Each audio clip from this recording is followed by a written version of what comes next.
Hello everybody, Inter back again with another video, and I'm doing this video, guys, basically every day nowadays, because what can I do, guys?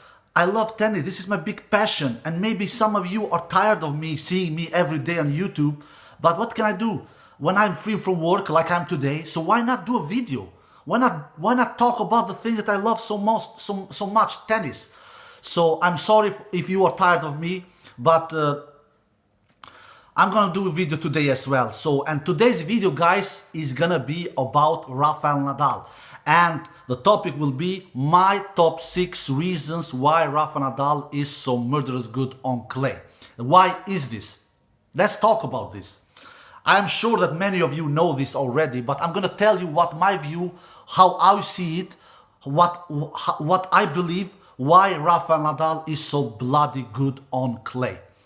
And let's not waste any time and let's get into it. My number 6 reason is because he's super talented. You cannot be good in anything in sports. You cannot be good in any sports, not only in tennis, if you're not talented. If you're not super talented, and Rafael Nadal is not only talented, not only super talented, he's murderous talented. I have heard histories about him that even when he played soccer, when he was a teenager, he was really, really good at that as well. But he chose tennis instead. So I truly believe that Rafael Nadal would have been successful whatever sport that he would have been involved in. So he is, without any question of a doubt, very, very talented. So that is on my number 6 place. But this doesn't do the whole job for him. Not for him, not for anyone. Because we all know that it is not only enough to be talented in any sport. And we have some examples like Nick Kyrgios. He's a really, really talented tennis player, but he's lazy. He doesn't train as hard as Nadal does, for example. So it is not only enough to be talented. You have to put the hard work as well, like Nadal, Djokovic, and Federer has done throughout their careers. And they have had, all 3 of them, tremendous good careers, all 3 of them. So it is not only enough with talent. We all know that. But my number 6 reason, on my number 6 place, it is because Rafael Nadal is murderous talented. On my number 5th place, I have Rafa's fitness. He is, in my opinion, the fittest tennis player of all time. And some of you maybe will say now, but Djokovic he's fit as hell as well. Yes, he is. I agree with you. But I have my arguments, I have my proofs. And you know, guys, when I speak with arguments and proofs. I'm not sitting here and just speaking BS. I have arguments and I have proofs. So, if we speak about that epic gladiator Australian Open final 2012 between Djokovic and Nadal, the longest Grand Slam final of all time, almost 6 hours long. If we look at the 5th set, Djokovic is looking finished. Djokovic is looking tired. Djokovic is looking like he's almost collapsing. That is not the case with Nadal, my friends. And you all know that. Just look at that match. I'm not saying that Nadal looks super, super fresh because he has played over 5 hours at that point in that 5th set. But he's not looking as tired as Djokovic. He's not laying down on the court like a boxer lays down when he gets knocked out. And Djokovic, he was laying down on the court in that 5th set after a long, brutal rally. And he was laying down like a boxer when the boxer gets a fist on his face. And Djokovic was knocked out in that 5th set. So Djokovic was looking much more tired than what Nadal was looking. Yeah, I know Djokovic won the match in the end, and that is extremely good from Djokovic to win the match in the end. But that, for me, Djokovic is not the fittest player of all time. It is Nadal. And not only that match, I have seen Djokovic against Dominic Thiem. I have seen Djokovic against Nadal as well, other matches. He looks finished. He looks like he's almost to collapse. But that is not the case with Nadal. I have seen Nadal against Dominic Thiem in long matches, like in that US Open quarterfinal last year. That match was over 5 hours, but Nadal didn't look tired at all. He was looking so fresh.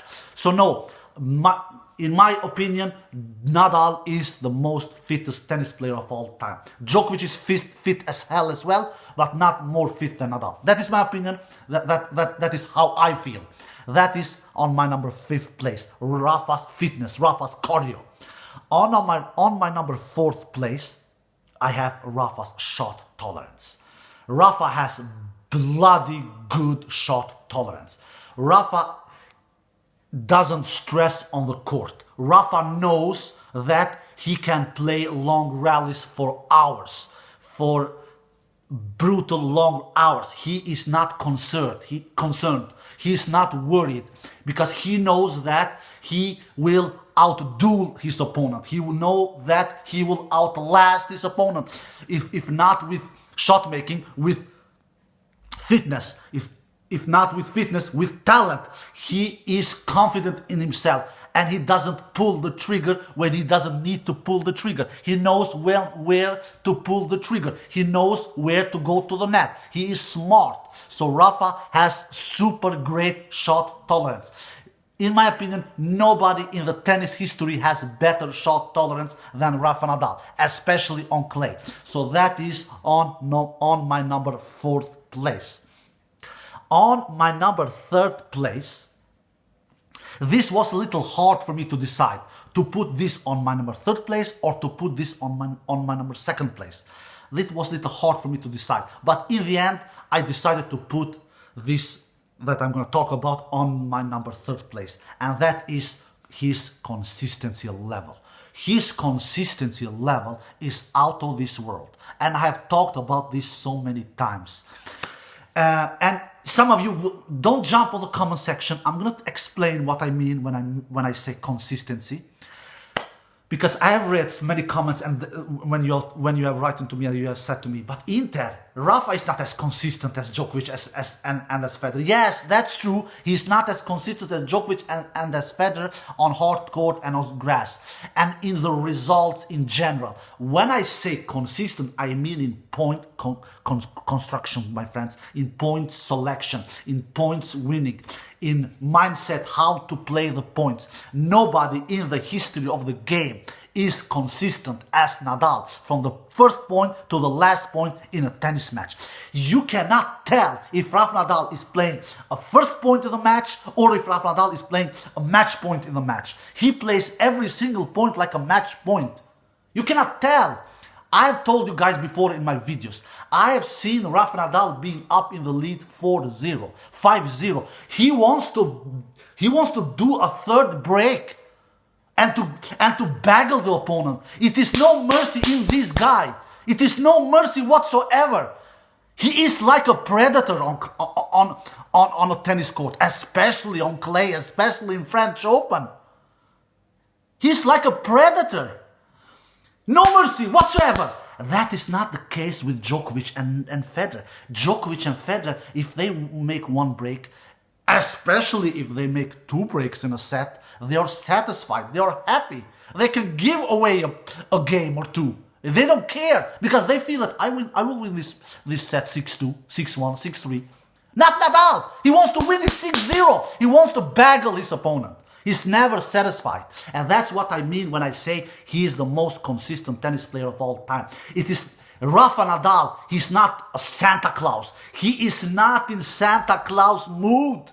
He isn't. He doesn't like to give presents. Yeah, he does it for sure on Christmas Eve, but not on a tennis court. He doesn't do it. That's him. That's his DNA. That's why. Do you remember when I did a video a couple of weeks ago when I said Rafa has 4 levels and Djokovic and Federer have 5 levels? Do you remember? Those who have seen that video probably remember. I'm gonna give a repeat of that for a couple of seconds.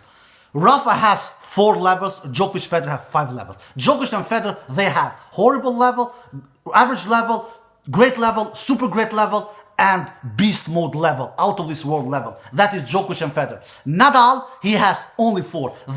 This horrible level doesn't exist in Rafael Nadal's world. It doesn't exist. He has only average, great level, super great level, and beast mode level, out of this world level. Rafael Nadal doesn't give away matches. To beat Rafael Nadal, especially in 5 sets, you have to do one of your best matches of your life, like Djokovic has done a couple of times, like Söderling has done in French Open, Del Potro in US Open, Tsonga in Australian Open, Russell in Wimbledon, Kyrgios in Wimbledon, Darcy's in Wimbledon, Dustin Brown in Wimbledon. I probably have forgotten someone. Probably. All of these dudes, they have done one of the best matches of their life to defeat Rafael Nadal. And I don't feel that is the case with Federer and with Djokovic, especially with Federer. To defeat Federer, you don't need to do your match of your life, especially not nowadays when Federer is older. Did Dimitrov, honestly guys, did Dimitrov did his match of his life in US Open a couple of months ago? Last month, did he do his match of his life against Federer? I know Federer was not 100% healthy, but Federer was not deadly hurt. He was not. You know that. Did Stan Wawrinka did do his match of his life against Djokovic last month in US Open? I know Djokovic was not 100% healthy, but Djokovic was not deadly hurt. He was not. I could see. I saw the match. I know. I believe what my eyes are seeing. It's the same thing last year when Kevin Anderson defeated Federer in Wimbledon, when Millman defeated Federer in US Open. Did they do their match of your life? Did they do their match of their lives? Honestly, did they do that? No, they didn't. Federer helps them on their way. Federer gives presents. Federer makes unforced errors, and it is no strange why Federer does unforced errors, because he plays a lower percentage of tennis. He plays with smaller margins. We all know that. So it is no strange in that. And Nadal and Djokovic play with bigger margins, and they will always do much less unforced error than Federer. But what I want to say is that Nadal is the most consistent tennis player of all time, especially on clay, especially in French Open, in 5 sets. To defeat Rafael Nadal in French Open in 5 sets. That is the biggest challenge in all sports, and not only in tennis. All sports, all, not only in tennis. That's why he has lost only 2 matches in almost 15 years' time now in French Open, and he has won over 90 matches. And only God knows how many more he will win if he is healthy. And that's why I'm convinced that Rafael Nadal will surpass Roger Federer's Grand Slam record, because Rafael Nadal has at least 2-3 more French Opens left in him. At least 2-3 more if he is healthy. So, Rafa's consistency is on my number 3rd place. On clay. In all surfaces in general, but especially on clay, especially in French Open. On my number 2nd place, I have his defensive skills. It is not any secret whatsoever that Rafa is a bloody, murderous, good defender player, especially when he was younger, but even today. But not today as great as he was when he was younger, because he's older, he's a little slower, and he has changed his playing style a little more. He goes more for his shots to save his body. Rafa is a murderous good defender. In my opinion, the greatest defender of all time. You cannot hit through him. It is no coincidence whatsoever why Rafa Nadal loves slow surfaces. Why? Because everything you threw at him, he will throw it back at you. Everything you threw at him, he will throw back at you, because he's so damn good athlete. He glides on clays like nobody else has done it on the history of the game.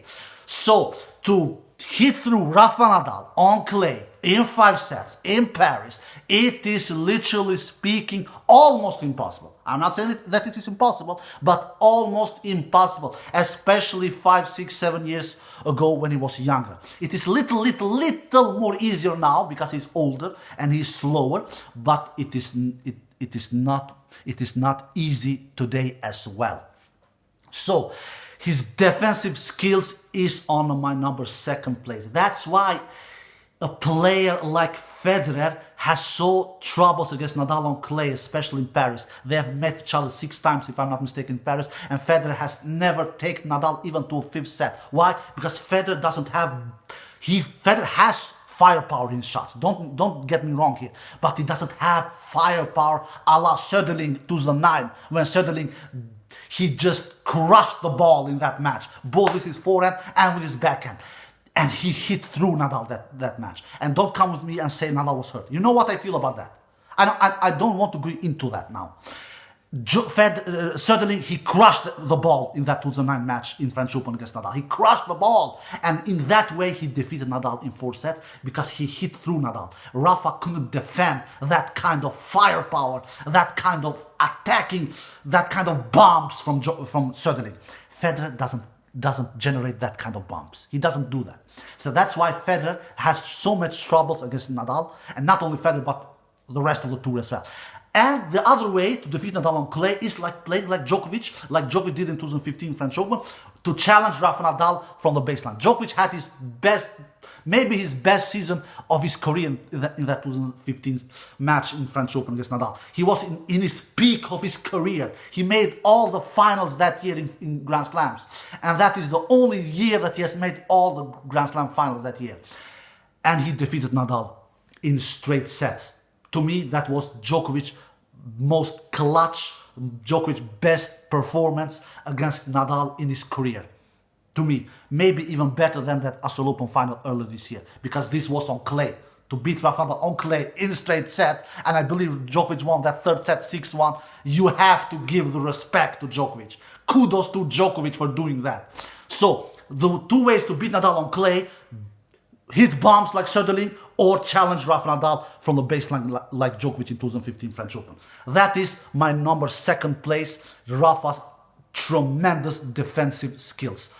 To me, Rafael Nadal is the greatest defender tennis player of all time, especially on clay, and maybe even on the other surfaces as well. Maybe that other surfaces, I'm not 100% sure. But on clay, without any shadow of a doubt, that Rafael Nadal is the greatest defensive tennis player of all time. And it is so hard to hit through him because of the surface is so slow. And I'm my number 1 place. There we have it, guys. My number 1 place. Maybe this will not be any surprise. Of course, it is his enormous spin that he generates with a tennis ball. And the spin makes it so difficult to handle on clay because the ball bounces so high. Nobody hits the ball with that kind of spin like Nadal does. And to handle that spin in clay in 5 sets in Paris, Nadal, it is literally speaking almost impossible. You really have to be a tremendous good great tennis player with great cardio, great shot tolerance, hit bombs, being good from the baseline, being super talented, of course. You have to have everything to be able to handle Nadal's spin over the course of a 5-set match. It is literally speaking almost impossible. Especially what Nadal does with his forehand on clay, on Paris. Nobody in the history of the game has even been close in the past or will be close in the future as well. Nadal's forehand, to me, on clay is the best forehand of all time. And some of you can say, but Federer has great forehand as well. Yeah, he has it, but Federer's forehand is not as effective on clay like Nadal's is. Or Nadal can do with his forehand whatever he literally speaking wants. He can hit it cross court. He can hit it down the line. He can hit it deep. He can hit it with pace. He can hit it. He can do drop shots. He can do whatever he literally speaking want with that forehand. When Rafa gets his opponent with that forehand, when he gets him, he will never let him go. He will take him like an anaconda. Have you seen anaconda when anaconda takes his when he goes for the targets and he takes his animals to eat or something like that, he just takes him like this and he never lets go. Nadal is the same on a tennis court in French Open. When he gets his opponent with that forehand, he just takes them and he will kill them. No mercy. He will kill them. He will take them from the left to the right, from the left to the right, till he drains them out or till he makes a winner. Rafa Nadal's shot making in French Open, especially with his forehand, is the best shot making of all time. In my opinion at least. So guys, there you have it. My top 6 reasons why Rafa Nadal is so murderous good on clay. I'm gonna repeat them once again before I wrap this video out. He's super talented on my number 6th place. He has super great fitness on my number 5th place. He has great shot tolerance on my number 4th place. He has super deadly consistency level on my number 3rd place. He is on my 2nd place. He is tremendous good defensive tennis player on my number 2nd place, and on my number 1st place, without any question of a doubt, his shot making on clay, especially with his forehand. That is my number top 6 reasons why Rafa Nadal is so bloody good on clay. The greatest clay court player of all time, without any question of a doubt. What Rafa Nadal has done on clay and still will do, it will never be repeated. Mark my words. All right guys, I hope you enjoyed this video. Take care and bye bye.